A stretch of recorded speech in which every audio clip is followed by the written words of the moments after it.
Ang bagong James Santos' Channel.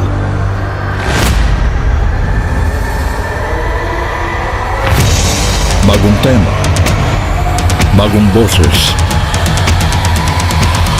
may komentaryo. Ang pangangaral ni Brother Eli Soriano.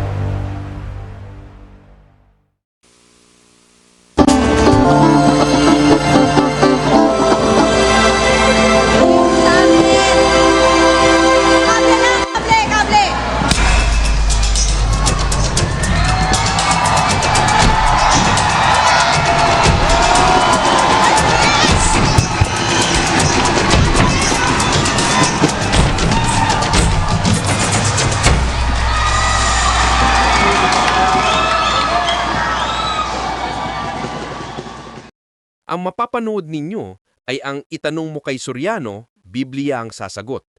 Patutugtugin natin ng buo ang mga tanong at sagot nang hindi mawala ang konteksto. At ginagawa natin ito sa pamamagitan ng fair use at bibigyan natin ng komento pagkatapos ng video. Sister Edna sa Australia, magandang gabi po. Oh, magandang gabi naman. Magandang gabi rin ho sa inyo. Hello? Sige po, magtanong po kayo kay Brother Eli. Magandang gabi po. Magandang gabi ho, Brother Eli. Ang maitatanong ko lang ho, dapat bang, ano ba ito salit? Dapat bang pag-awayan ang reliyon? Kasi po sa pagkakaalam ko, iisa lang ang ating Diyos, di ba po? Kapatid, huwag ka Oo. magagalit ha. Oho. May sasabihin akong laban dun sa pagkakaalam mo. Hindi iisa lang ang ating Diyos. Iba ang Diyos ng Sabadista. Sa Sabadista, sabi ng Diyos nila, bawal kumain ng baboy. Oho. Sa Katoliko naman, kahit uod, pwedeng kainin. Kaya magkaiba ang Diyos ng Katoliko at saka ng Sabadista.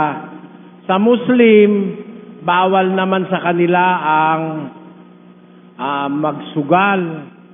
Sa Katoliko naman, pwedeng magsugal. Sa mga born again naman, iba rin ang Diyos nila. As many as they are, ganun din ang kanilang Diyos. Kaya hindi ako naniniwalang isa lang ang ating Diyos. Marami tayong mga kinikilalang Diyos.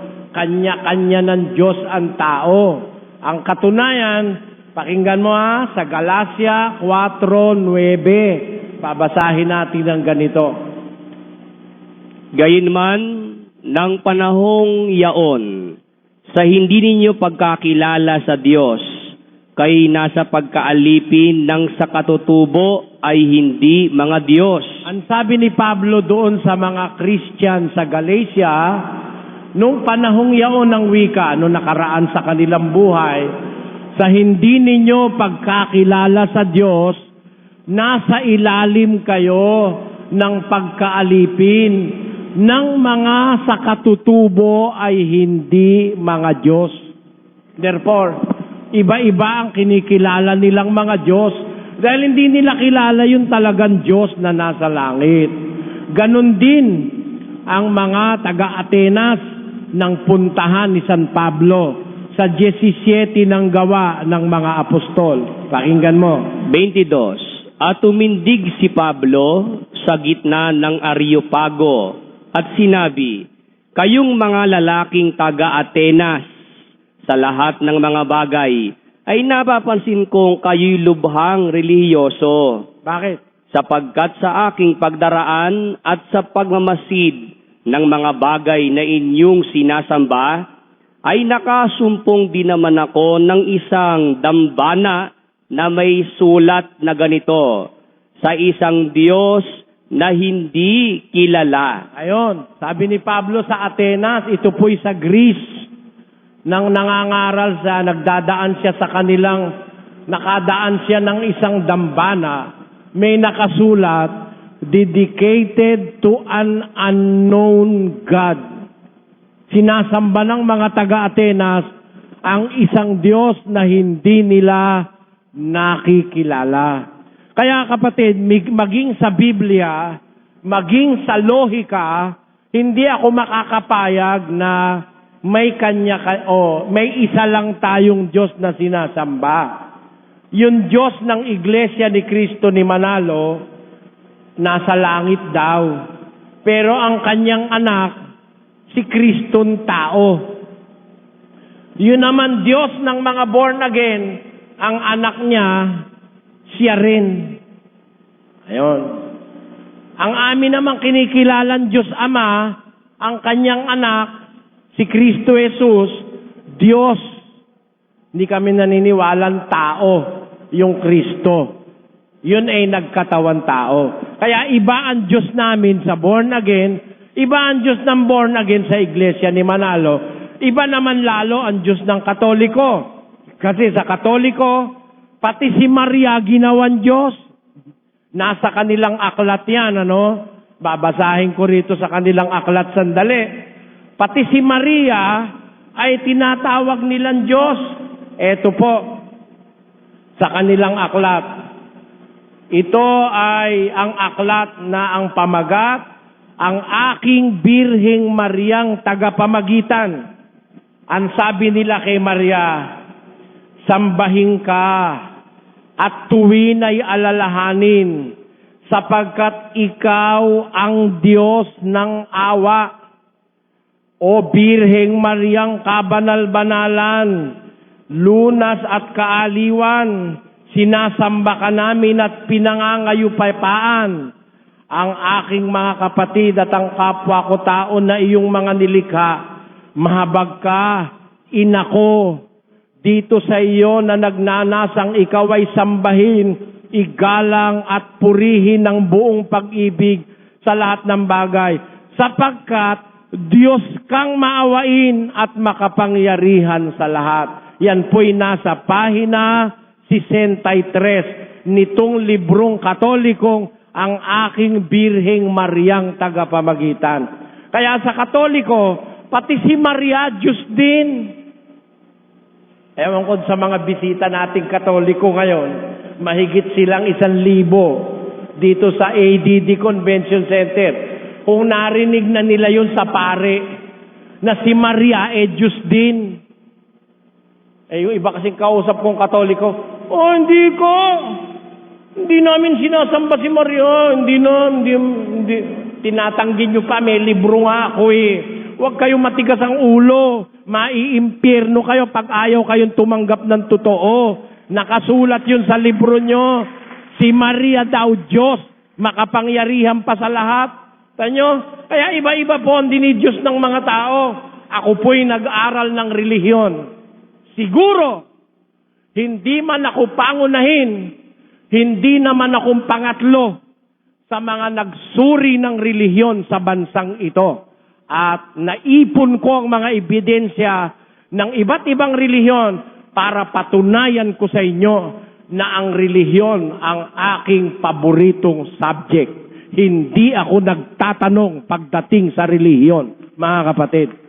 Ako'y naniniwala na maraming Katoliko hindi nila alam yon. Itinuturo pala ng kanilang mga papa na si Maria Diyos din. Bagay, kung marunong lang kayong umintindi ng Latin, hindi kayo tututol sa sinasabi ko eh. Ang tawag kay Maria, Mater Dei. Ano ba yung mater? Ina. Mother. Ano yung Dei? Diyos. Si Maria raw, ina ng Diyos. Ano si Maria? Di Diyos din. Alam nga naman yung Diyos, mga anak ng tao. Di ba? Nanganak si kay Maria, nanganak si kay Kristo, si Maria. Ang paniwala nila kasi si Kristo ay Diyos, kaya pati si Maria ginawa nilang Diyos. Mali po sa Biblia yan. Si Maria ay tao rin, kagaya natin. Ang ipinaglihi niya, yung katawan tao ni Kristo, yung katawan. Pero yung Kristo, galing sa langit yon, hindi pumasok yun sa tiyan ni Maria. Yung Espiritu ng Kristo, hindi po ipinaglihi ni Maria yon. Ang ipinaglihi niya, yung katawang tao ni Maria. Kaya sasagot ko sa iyo, kapatid, hindi lahat ng relihiyon pare-pareho ang Diyos. Ngayon, ang tanong mo, bakit kailangang mag-away sa relihiyon? Ikinalulungkot ko. Hindi kami nang aaway. Nagsasabi lang kami ng totoo. Inaaway kami ng ayaw maniwala. Yun ang amin. Nagsasabi ko ng totoo Hindi naman ako nagsisinungaling. Pwede naman akong idemanda ng Mormons. Kung hindi totoo ang kanilang puno, babaero. Biro mo, naka-48 babae si Joseph Smith. Ang takaw sa babae nung puno ng Mormons. Bakit hindi nila ako idinidemanda? Bakit? Alam nila, totoo sinasabi ko Ngayon, pag sinasabi ko yung totoo, nagagalit sa akin mga tao, inaaway ako. Pero ako hindi ako nang aaway. Dahil ang tungkulin ko, kahit pati nanay ko magalit, sasabihin ko yung totoo na nababasa ko sa Biblia. Yun ang aking paniniwala. Kaya kung magalit kayo, matuwa kayo, wala po akong magagawa ron. Ang akin, sasabihin ko lang ang totoo. Hindi lahat ng tao kumikilala sa iisang Diyos ng langit. Maraming mga ginawang Diyos ang mga tao, hindi tunay na Diyos. Tama-tama ang sabi ni Pablo, nung hindi nyo nakikilala ang Diyos, nasa ilalim kayo ng pagkaalipin ng sa katutubo ay hindi mga Diyos. Datapwat sa 9. Datapwat ngayon, yamang nakikilala na ninyo ang Diyos, o ang lalong mabuting sabihin, kayo'y nangakikilala ng Diyos. Kita nyo, ngayon, nung maintindihan na nila yung kasulatan, nakikilala nyo na ang Diyos, ang sabi ni Pablo sa mga taga-Galasya. Yan ang sagot ko sa iyo, kapatid. Ito po bang magandang balita Biblia ay nalimbag ng mga Katoliko at Protestante para labuin o sirain ang tunay na aral ng Iglesia ni Manalo? Ayon sa mga ministro ni Manalo, paano ko mapapatunayan kung ang Bibliang binabasa ko ay maling salin, gaya ng aking nabanggit? Ayon. Yun daw po bang magandang balita Biblia, Brother Eli, ay nailimbag ng mga Katoliko at Protestante para labuin o sirain yung tunay na aral ng Iglesia ni Manalo? Hindi, kasi ginagamit nga ng Iglesia ni Manalo yung magandang balita Biblia Di ba? Opo. Kumukonforme pa nga sa maling aral nila yan kung minsan Hindi totoo yun, kapatid. Para pa nga. Sabi niya rito, Baka nga ang hinala ko, kasabot ang Iglesia ni Manalo. madalas nga nilang gamitin sa paniniwala. Madalas nilang gamitin sa mali nilang paniniwala. Sabi niya pa, ayon daw po sa ministro ni Manalo, paano niya mapatutunayan na mali yung Bibliang binabasa niya, yung pagkakasalin? Wala naman tayong sinasabing mali na Biblia, Generalmente, ang karamihan sa Biblia, nagdadala ng salita ng Diyos, di ba? Pero, meron lang mga parte na mali. Hindi yung mismong Biblia ang mali, kundi may mga mali ang pagkakasalin, kapatid na Josel, Opo. Pero kung gusto mong makatiyak ka na ang gagamitin mo mas tama. Sinasabi kong mas tama, hindi yung katama-tamaan, Mas tama, pupunta ka sa Griego at saka sa Hebreo. Ngayon, maaari sabihin sa atin ng tao, hindi naman tayo marunong ng Griego, hindi nga tayo marunong, pero meron ngayong masasalin ng Biblia na transliterated from Greek to English, kapatid na Joseph. Ayun. Meron siyang literal translation. Merong word for word translation. Merong ganun gayon, Kaya masisiyasat mong mabuti if the translation is word for word or ito ba ay paraphrase o ito ba ay dinoktor o ginamot o binawasan. Yon. Meron ngayong ganong translation ng Biblia, kapatid. At kung interesado ka, sulat ka lang uli, papadalhan kita ng isa. Magtatanong lang po ako tungkol sa baptism, yung mga malalaking tao na, ibig sabihin, pag malaki ka na, ay kailangan doon ka binyagan, bakit si Jesus na malaki na siya, bininyagan siya, ibig sabihin may kasalanan din ba siya? Alam niyo po, may mga ginawa ang ating Panginoong Jesus na ang paggawa nito ay halimbawa, hindi po dahil doon sa talagang kahulugan, kundi dahil sa pagbibigay halimbawa. Pakinggan niyo po sa isang talata ng Juan 13, ganito ating mababasa, na pangungusap ng ating Panginoong Jesus. Ganito po ang ating mababasa dito po sa 13 ng San Juan. Ito po ay nasa talatang 14. Kung ako yung guro. Kung ako nga na Panginoon at Guro ay naghugas ng inyong mga paa, kayo naman ay nararapat din mga hugasan ng mga paa ng isa't isa. Ayon. If I then, your Lord and Master, have washed your feet, you also ought to wash one another's feet. Ang sabi niya. Sa 15 po. Sa 15. Sapagkat kayo'y binigyan ko ng halimbawa. Ayon. Upang Gawin naman ninyo ayon sa ginawa ko sa inyo. Ayon. Kaya nung magpabautismo po siya, yung pagbabautismo na yon, halimbawa rin po yun. Pakinggan niyo po sa isang talata naman ng Pedro. 2 at 21 po ng unang Pedro. Sapagkat sa ganitong bagay kayo'y tinawag, sapagkat si Kristo man ay nagbata dahil sa inyo, na kayo'y iniwanan ng halimbawa upang kayo'y mangagsisunod sa mga hakbang niya. Ayon, sabi, binigyan kayo halimbawa upang sumunod kayo sa hakbang niya. Ang katunayan na yung bautismo niya ay halimbawa, nasa Gis 39 naman po ng Marcos. Pakinggan niyo po. Ito po ang nakasulat dito. At sinabi sa kanila ni Jesus, ang sarong aking iinuman ay iinuman ninyo, at sa bautismo na ibinautismo sa akin, ay babautismuhan kayo. Ayon, ye shall indeed drink of the cup that I drink of, and with the baptism that I am baptized, with all shall ye be baptized. Ang sabi niya. Kaya, yun yung pagbabautismo ni Kristo, hindi dahil sa siya ay nagkasala o makasalanan siya, kundi yan po yung pagbibigay halimbawa ng ating Panginoon sa kanyang mga alagad, kapatid. Maraming salamat, Brother Eli.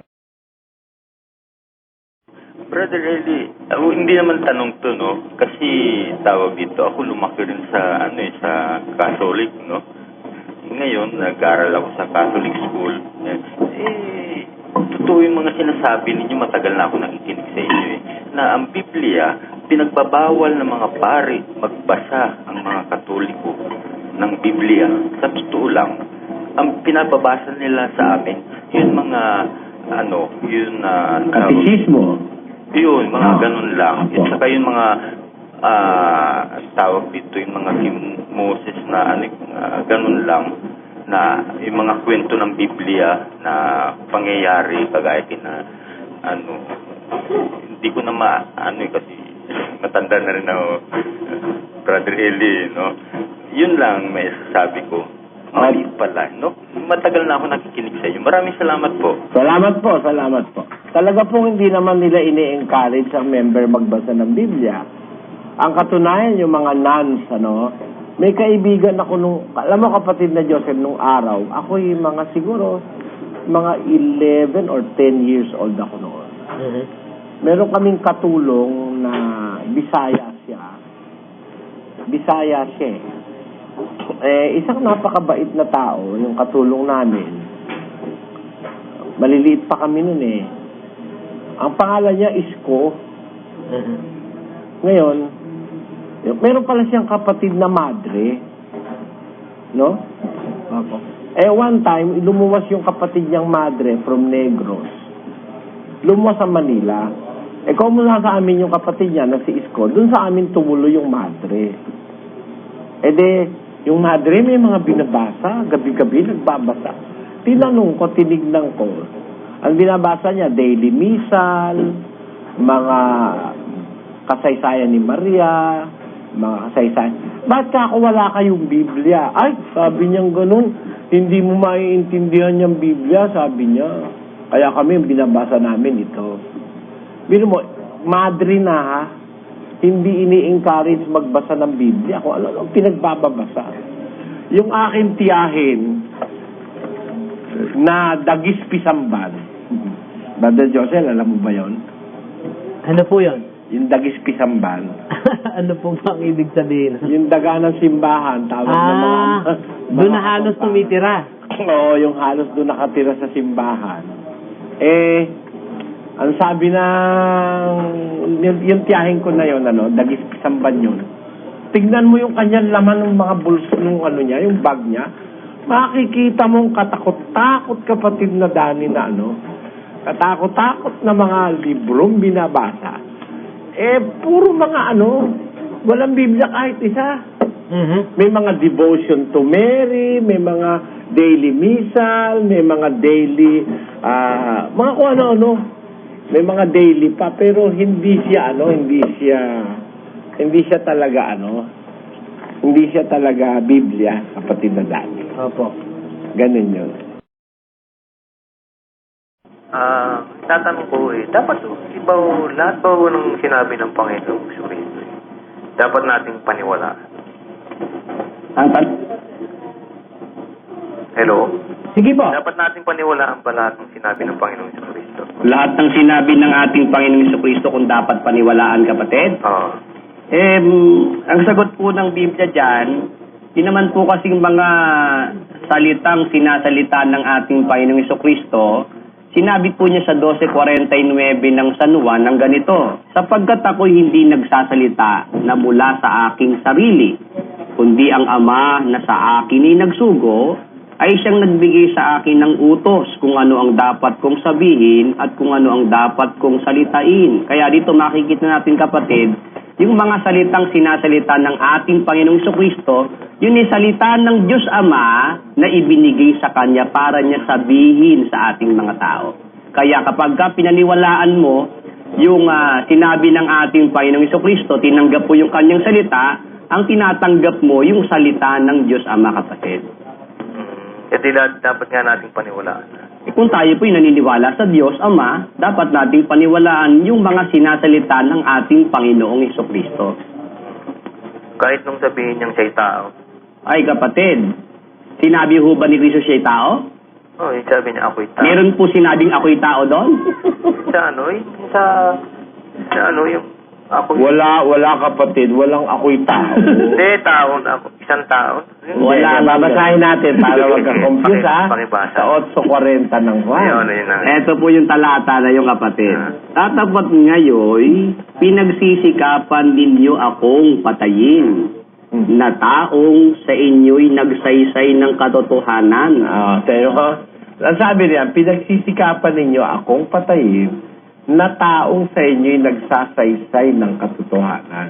Hindi walang diretsong ako'y tao. Walang ganon. Hindi, ang sabi niya, pinagsisikapan ninyo akong patayin na taong sa inyo'y nagsasaysay ng katotohanan. Alam mo naman kasi, totoo naman yun na ang gustong papatay ng mga Hudyo, yung tao, yung katawan. Kasi si Kristo, nagkatawan tao, kapatid.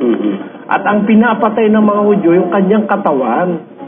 Diba? Hindi naman ang ibig sabihin, kung napatay niya nila yung katawang tao, halimbawa, yung Kristo na nga ang napatay nila, yung anak ng Diyos. Kasi nasa loob ng katawang tao, yung kanyang pagka-Diyos Pakinggan mo sa 2 Colosas 2:9. Sapagkat sa kanya'y nananahan ang buong kapuspusan ng pagka-Diyos sa kahayagan ayon sa laman. Ayon, sa kahayagan sa laman, yung laman, yun nga yung katawan, nananahan doon ang buong kapuspusan ng pagka-Diyos. Ayun ang sabi-sabi. Kala ko ba hinubad niya yung pagka-Diyos? Hindi. Wala tayong mababasang hinubad niya yung kanyang pagka-Diyos. Ang hinubad niya yung pagkapantay niya sa Ama. Basahin natin kapatid. Sa Pilipos 2:6 na siya, bagamat nasaan yung Diyos, ay hindi niya inaring isang bagay na nararapat panangnan ang pagkapantay niya sa Diyos. Ayon. Kundi bagus, hinubad niya ito. Yun ang hinubad niya, yung pagkapantay. Pero yung kanyang pagka-Diyos, nananahan doon sa laman yun. Ano kaya yung sinasabing pagkapantay niya sa Diyos? Pagkapantay niya sa Diyos meron siyang qualities kasi ng pagka-Diyos Ang sabi dun sa 2:6, bagaman siya'y nasa anyong Diyos. May mga qualities kasi siya ng pagka-Diyos kagaya ng qualities din ng Ama. Kaya sa Biblia makikita mo, si Kristo tinatawag na Alpha at Omega. Ang Ama tinatawag ding Alpha at Omega.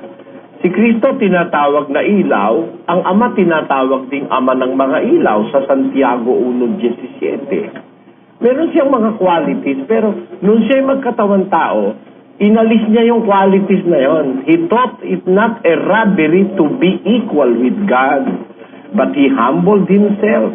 Nagpakababa siya, inalis niya yon, kapatid. Yun ang sabi sa Biblia. Pagkapantay. Ano ba? Pantay pa sila? Meron siyang quality ng pagkapantay sa Diyos. Hindi naman eksaktong pantay na pantay sila, kagaya ng doktrina ng Trinidad, Kasi si Kristo naman ay nagsasabing ang Ama'y lalong dakila kaysa akin, sabi niya, Pero yung salitang pagkapantay diyan, ang ipinakikilala lang doon ay merong mga qualities ang ating Panginoong Jesucristo na quality rin ng Ama. Merong attribute si Kristo na pareho sila ng Ama.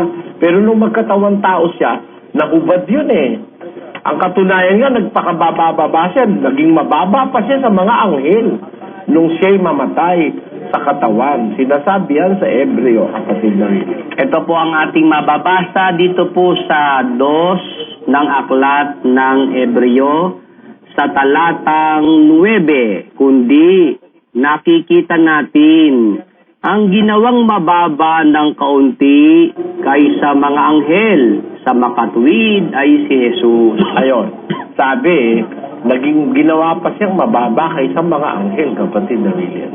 Kaya nung siya magkatawan tao, hanggang sa mamatay siya. Ano ibig sabihin ng ginawa? Nilikha ba siya? Hindi.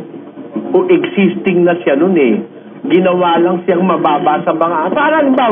Halimbawa, ginawa kitang sekretary.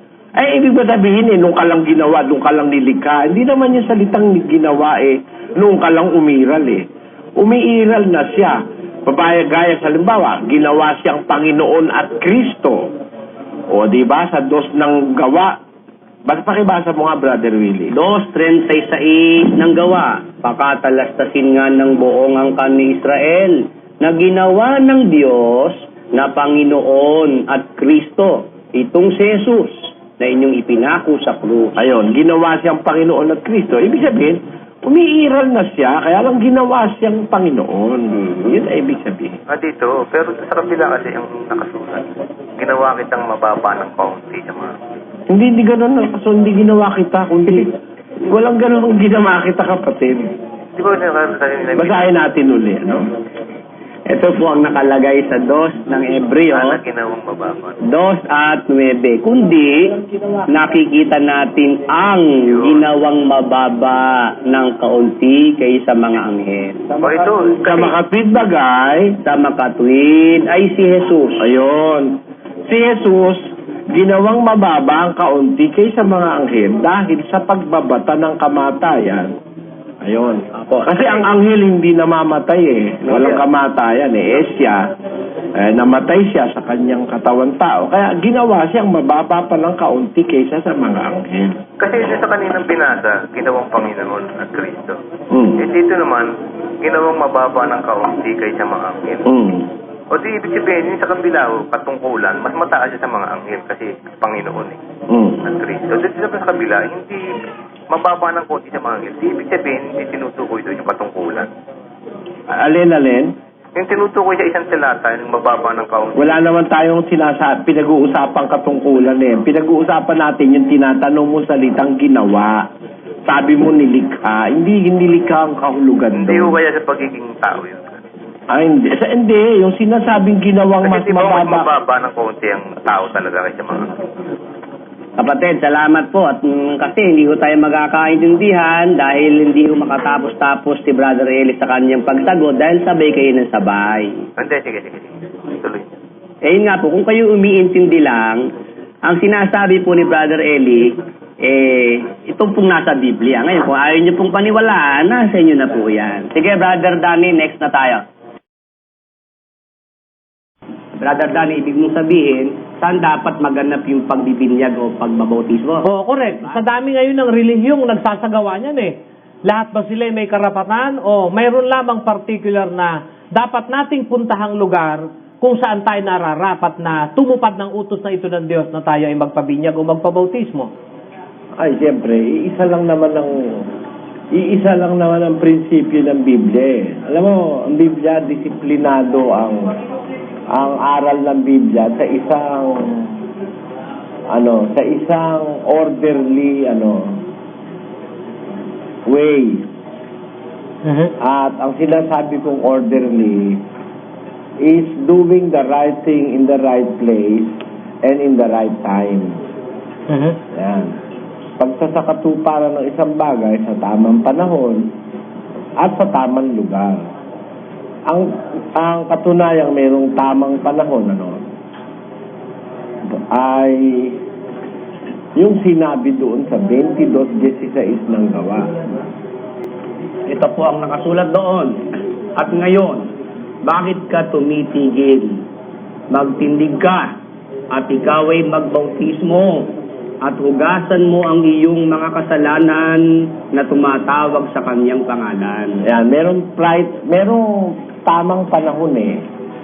Ngayon, sabi, ba't ka tumitigil? Magtindig ka, ikaw ay magbautismo at hugasan mo ang iyong mga kasalanan. Ang kausap dyan na isang taong sumasampalataya na, si San Pablo, no? At siya ay, sinabihan ni Ananias na ngayon, kasi pag sumasampalataya ka, the first thing to do is to be baptized. Yan ang pangunahin eh.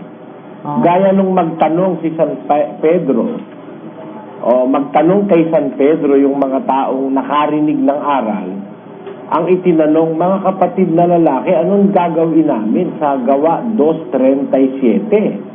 Pakibasa. Ito po ang nakasulat.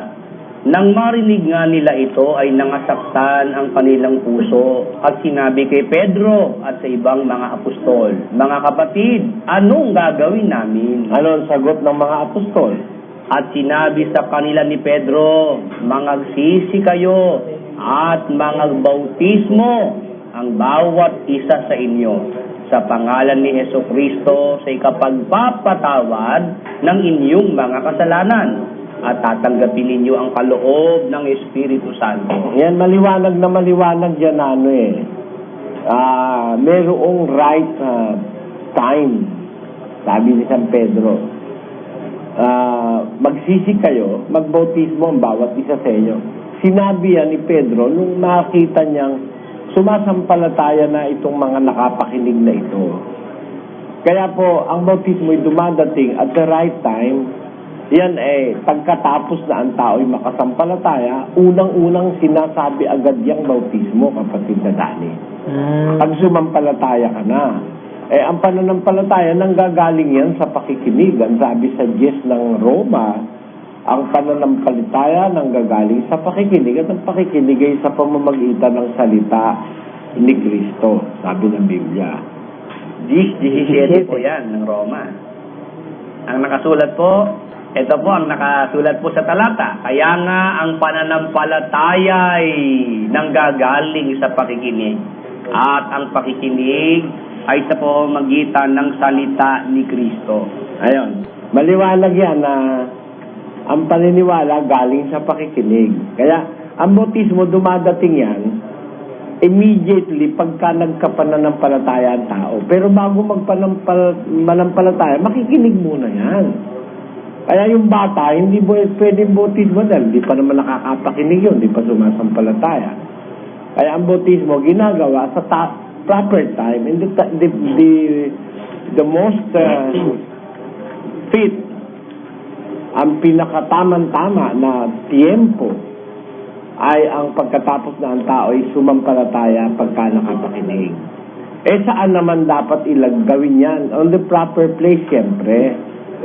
And the place is Yung sinasabi sa Matthew chapter 28:19. Ito po ang sinasabi naman dito po sa talatang ito. Dahil dito, magsiyaon nga kayo at gawin ninyong mga alagad ang lahat ng mga bansa na sila'y inyong bautismuhan sa pangalan ng Ama at ng Anak at ng Espiritu Santo.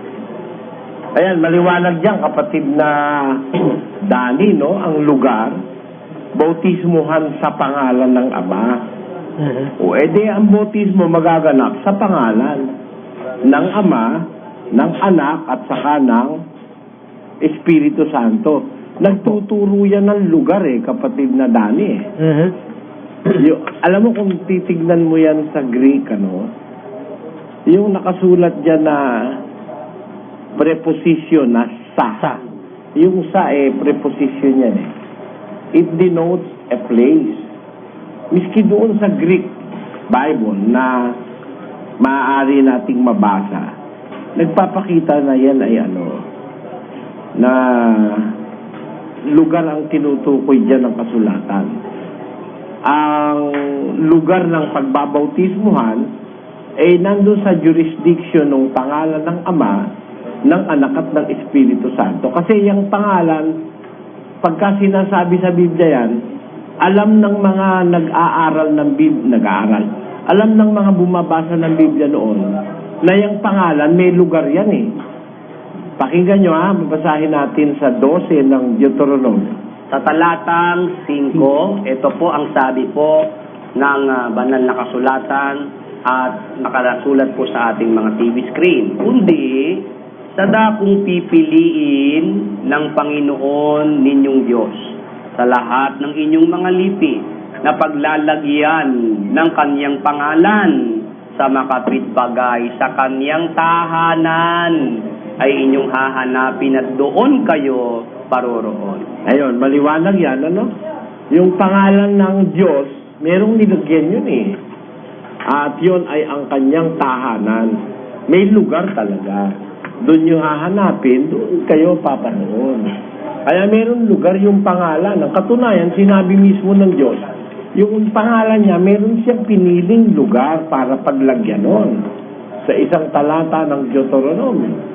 Ganito po sinasabi dito po sa sa Kronika, sa 7 at 16. Ito na po ang nakasulat dito.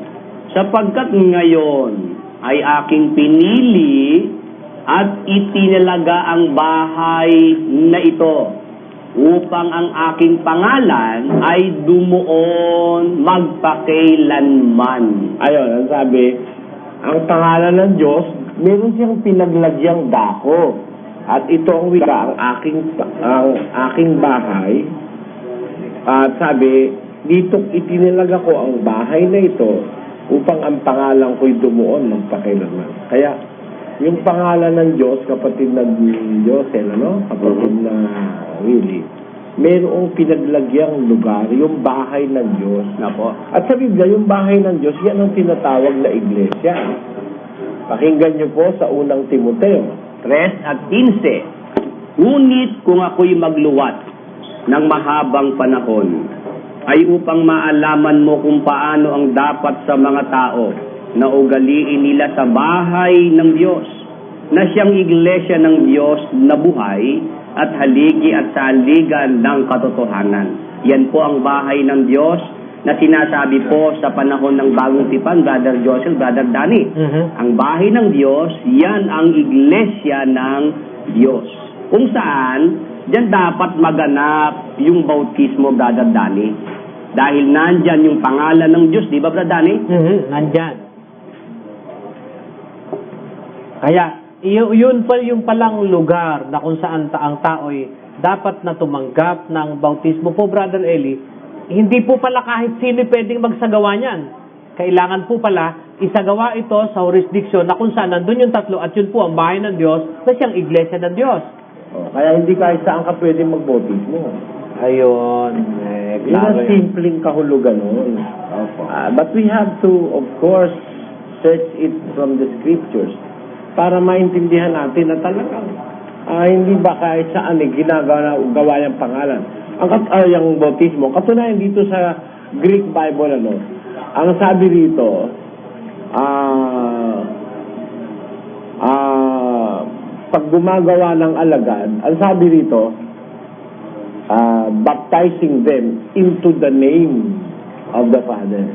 Ang ginagamit na preposition sa Greek na original language niyang Matthew 28:19, into, yung preposition na into.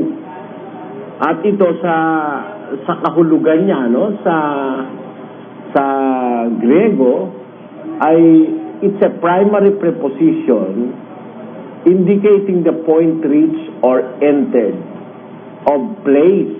Ayan. Pinakikita talaga na ang bautismo ginagawa into the name of the Father. Alam ang ginawa ng Katoliko at saka ng iba't ibang iglesia? Ano po ang ginawa? Ang ginawa, yung name of the Father, yun ang pinambautismo. Hindi sila doon nagbautismo.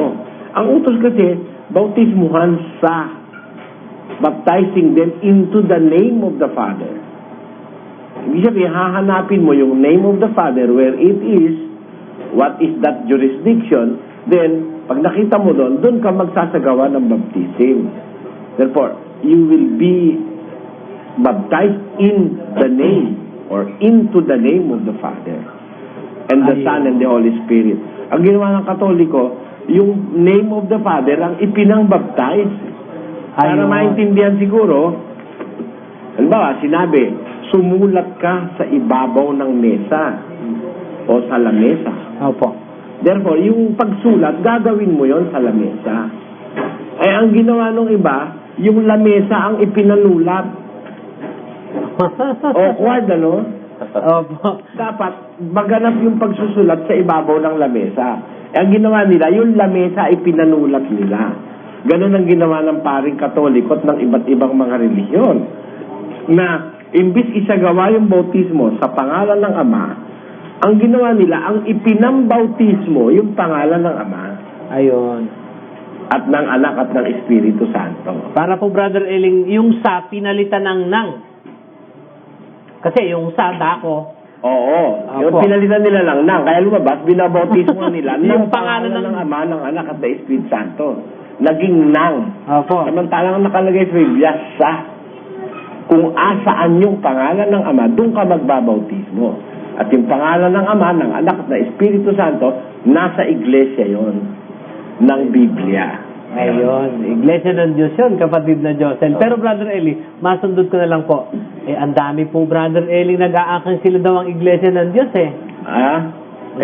kahit 50 milyon ang umangkin na sila iglesia ng Diyos, iisa iglesia ng Diyos na nasa Biblia. Ayun. Kapatid. At lahat ng nag-aangkin na iglesia sila ng Diyos, mga siraulo nun.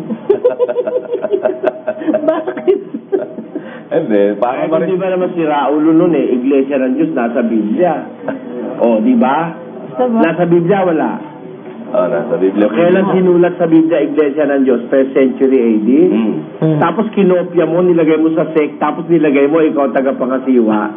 Paano ka naging tagapangasiwa nung iglesyang umiral bago ka naging tao?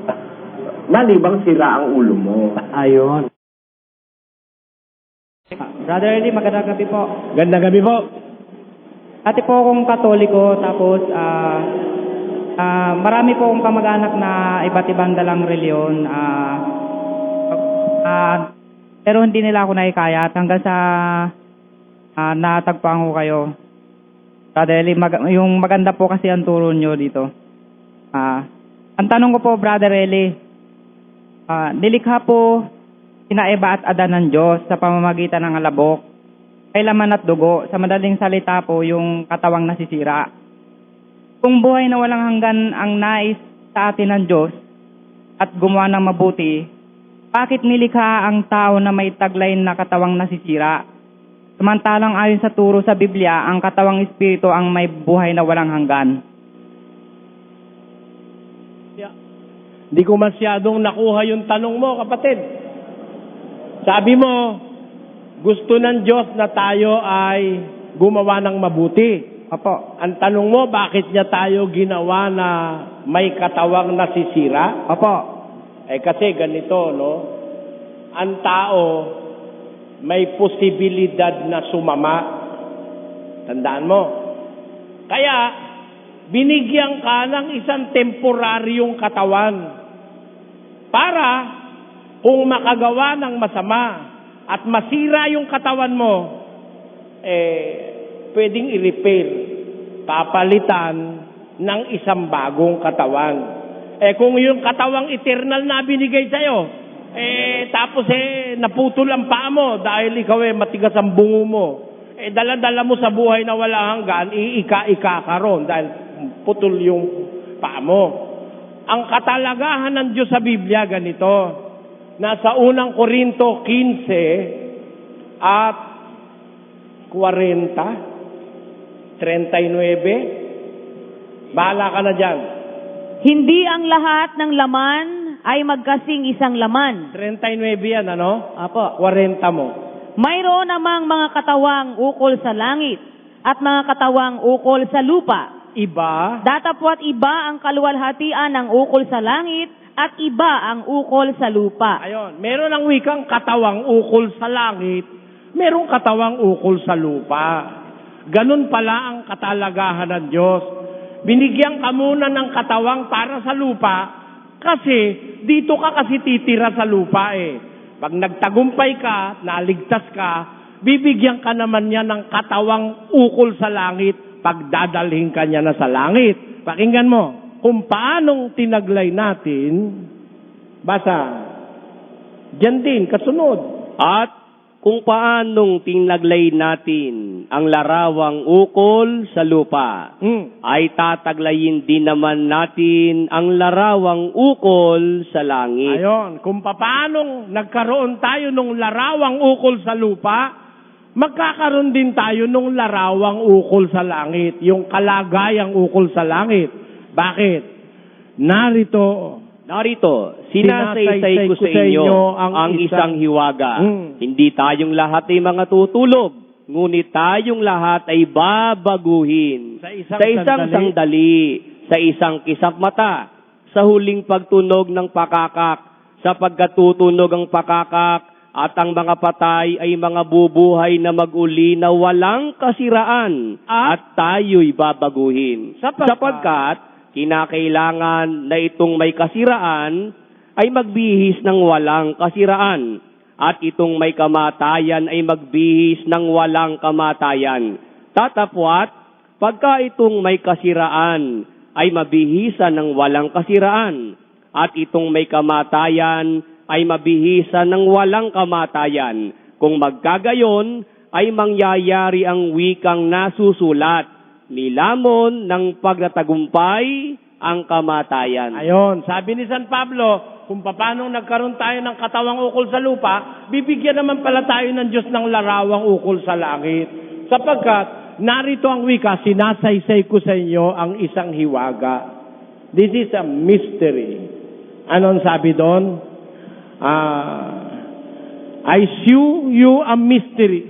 We shall not all sleep, we shall not all die, but we shall all be changed. In a moment, in the twinkling of an eye, king meto nga saguli, king meto nga kisap mata, sapagkat tutunog ang pakakak, sa huling pagtunog niya, ang mga patay ay mabubuhay na mag-uli, at bibigyan tayo ng katawang walang kasiraan. Yun ang plano ng Diyos. Kapatid, ayoko nang pahabain pa dahil maraming magtatanong Meron ka bang follow-up doon?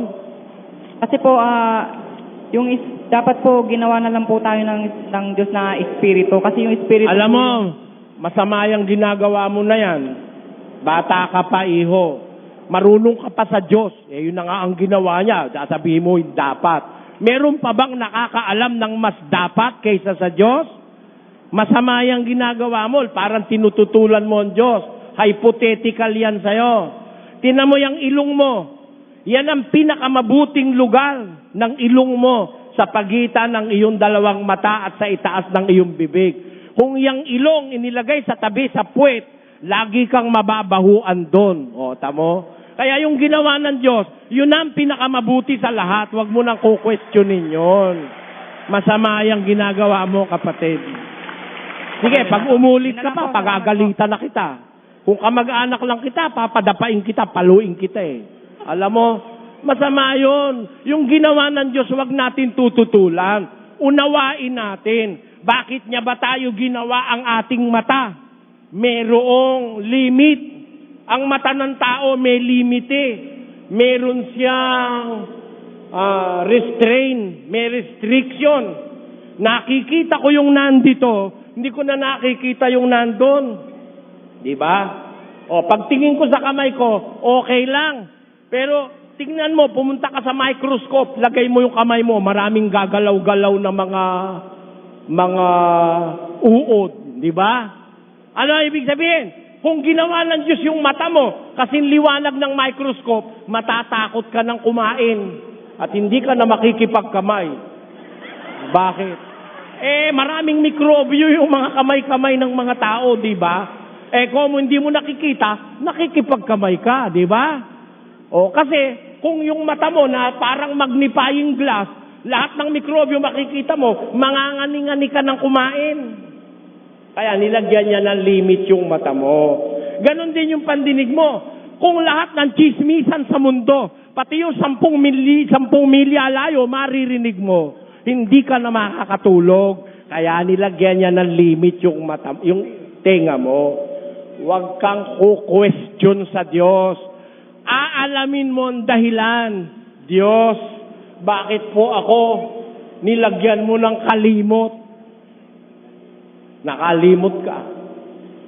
Ang Diyos hindi nakakalimot yun eh. Ikaw, ba't ka nilagyan ng Diyos ng kalimot? Kasi kung wala kang kalimot, nagalit ka sa misis mo ng Lunes, hanggang mamatay na kayo, hindi na maaalis yun. Tama? Kaya, pinakatama ang Diyos sa lahat. Wala lang mas tama sa Kanya. Yan ang sagot ko sa iyo, kapatid. Okay na. Sige na, iba naman. Magandang gabi po, Brad Eli. Magandang gabi po. Ano po ang tanong nyo? Opo, naniniwala po ako na ang salita ng Diyos ay bukas sa mga ngaral ng Diyos. Pero bakit po Naputol. Naniniwala ka na ang salita ng Diyos ay bukas sa mga ngaral ng Diyos. Pero bakit po siya sinabi sa Colosas 4:3 na idalangin din ninyo kami na buksan sa amin ng Diyos ang pinto sa salita upang salitain ang hiwaga ni Kristo na dahil din dito may tanikala ako. May mga tanikala din ako. Bakit po sinabi na idalangin na buksan ang salita? Kasi bukas naman sa mga ngaral ng Diyos. Kasi ganito, kapatid, yung salita ng Diyos, bukas yun sa mga ngaral, hindi sabay-sabay, sa tamang panahon.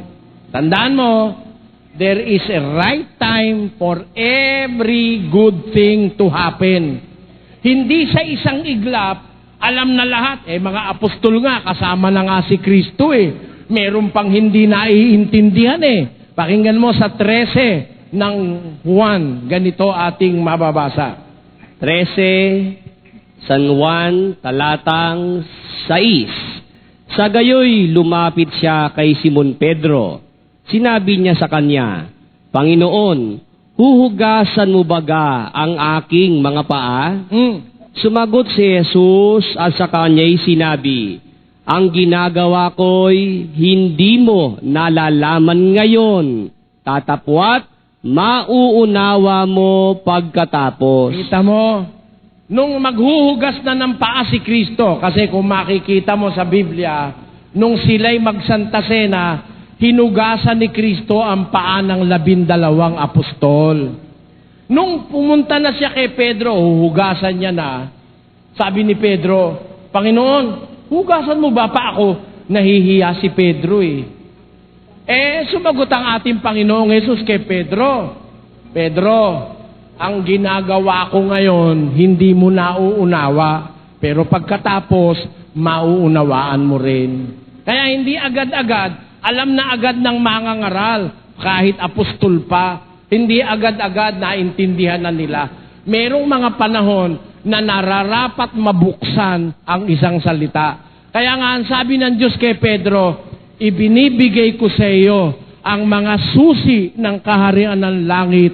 Anumang talian mo sa lupa, tatalian sa langit. Anumang kalagan mo sa lupa, ay kakalagan sa langit. 16, 19 ng Mateo. At doon sa 18 ng Mateo pa rin, sinabi naman niya doon sa 11 pang apostol, ang sabi niya, ang anumang talian ninyo sa lupa, tatalian sa langit. Ang kalagan ninyo, hindi si Pedro lang pati yung iba, ang kalagan ninyo sa lupa, kakalagan sa langit. Sapagkat yan ay nakahula sa Biblia, na ang mangangaral bibigyan ng susi. Tamo Nasa 22 ng aklat ni Isaias, ganito ang ating mababasa. At ang katungkulan sa sangbahayan ni David ay iaatang ko sa kaniyang balikat. At siya'y magbubukas at walang magsasara. At siya'y magsasara at walang magbubukas. Ayan, ang tagapagbukas niyan si Kristo Binigyan siya ng katungkulan sa sambahayan ni David. Magsasara siya, walang magbubukas. Magbubukas siya, walang makakapagsara. Si Kristo yan. Kaya ang mangangaral, kailangan mo ang tulong ni Kristo para mabuksan sa iyo ang salita sa tamang panahon. Hindi naman pwede, kahit ikaw may hawak ng susi, binuksan mo itong isang aparador. Binuksan mo na naman yun. Hindi pa nga nakikita kung andito, ano yung andito Bukas ka ng bukas. Mawawala yun. Kailangan, step by step, mabuksan ang salita ng Diyos. Kaya, sabi ni Pablo, idalangin ninyo sa Diyos na buksan sa amin ang salita upang salitain naming may katapangan ang ebanghelyo ni Kristo na dahil naman dito'y natatalikalaan ako, sabi niya. Okay na, kapatid? Opo. Pwede pa pong isa, Brad Eli? Sige po. Ano po yung sa Roma 8:39 po, ano po yung pinabanggit na ibang nila lang doon? 8:39 ng Roma? Roma, opo. Sabi ni Pablo ron, other creatures, ibang mga nilalang. Alam mo, marami kasing nilalang kapatid. Sa langit, mayroong 24 na matatanda. 24 elders ang tawag ng Biblia. Nakapaligid yun sa trono ng Diyos. Dumadapa, nananalangin, nagpupuri sa Diyos. Doon, meron pa ring 4 na nilalang na buhay. 4 living creatures. May mga pakpak sila, tapos ang kanilang pakpak, punong-puno ng mga mata sa palibot. Nilalang din yon. Yung kerubin, nilalang din yon. Yung serafin, nilalang din yon. Yung mga anghel, nilalang din yon. Ayan. Napakaraming nilalangan. Sabi ni Pablo sa mga taga-Roma, sino makakapaghiwalay sa atin sa pag-ibig ni Kristo? Kamatayan, pag-uusig, kahirapan, kagutom, hapis, bagay sa kasalukuyan, bagay sa darating, mga anghel, kahit ang iba pang nilalang. Kasi kung sasabihin niya lahat ng mga nilalang, dadami ng hahaba. Kaya para magkaroon ng summary, because he is observing brevity, sinabi niya na lang ang iba pang mga nilalang. Yon ang kahulugan noon, kapatid. Paano po ba may iwasan na na baka may mangyaring masama sa mga mahal mo sa buhay? Dahil po mas malayo sila sa iyo, ganun. Alam mo, kung minsan na ipapakiusap sa Diyos yan, kung matuwid ang isang tao, pati yung mga mahal mo sa buhay, iniingatan ng Diyos para wag kang mapighati. Pakinggan mo sa Pilipos, ganito ang ating mababasa sa 2. Kung matuwid ka sa Diyos, gumagawa kang katwiran, sumusunod ka sa Kanya, pati mahal mo sa buhay, hindi pababayaan ng Diyos kasi ayaw ng Diyos na mapighati ka Pakinggan mo ang nangyari. Nagkasakit si Epaprodito. Malubha ang sakit niya. Pero nahabag ang Diyos. Alam niyo kung ba't nahabag ang Diyos kay Epaprodito? Dahil kay Pablo. Basa. Filipos 2:27. Katotohanan ngang nagkasakit siya na malapit na sa kamatayan. Ngunit kinahabagan siya ng Diyos. At hindi lamang siya, kundi pati ako, upang ako'y huwag magkaroon ng sapin-saping kalumbayan. Para wag magkapatong-patong yung kalumbayan ni Pablo. Pag namatay si Epaprodito, katulong niya yun eh. Mahirapang masyado si Pablo. Kaya kung tapat si Pablo, pati katulong niya nadadamay na sa awa ng Diyos. Ganon ang masasabi ko sa'yo. Kahit malayo ka, magtapat ka sa Diyos, dumalangin ka palagi, ipakita mo sa Diyos na gusto mong sumunod sa Kanya, para sa iyo, iingatan niya ang mga mahal mo sa buhay. Yun ang sagot. Tama na yan, kapatid, ha? Abusado ka na yan. 3 na yan. Bibigyan natin ng komento ang napanood nating video. Ito ay malayang komento lamang at hindi upang magmarunong. Magkomento rin kayo para magpalitan tayo ng mga kaalaman sa napanood nating video. Ang bibigyan natin ng komento ay kung hinubad ba ni Jesus ang kanyang pagka-Diyos. Nang sabihin ng kasulatan na hinubad ni Jesus ang pagkapantay sa Diyos, ay hindi niya hinubad ang kanyang pagka-Diyos, kundi ang pagkapantay lamang sa Diyos. Bakit? Dahil ang Diyos ay espiritu. Nang magkatawang tao ang Panginoong Hesus, hindi na siya espiritu kundi nasa laman at dugo. At bagaman nasa kalagayang tao si Hesus, ang sabi ng kasulatan ay nananahan ang buong kapuspusan ng pagkadiyos sa kahayagan ayon sa laman, kaya ang mga relihiyon na hindi sumasampalataya na si Hesus ay Diyos na nagkatawang tao ay mga kultong relihiyon. Kung nagustuhan ninyo ang aking upload video, paki-like naman, subscribe, share at comment. Maraming salamat sa inyong suporta at panonood.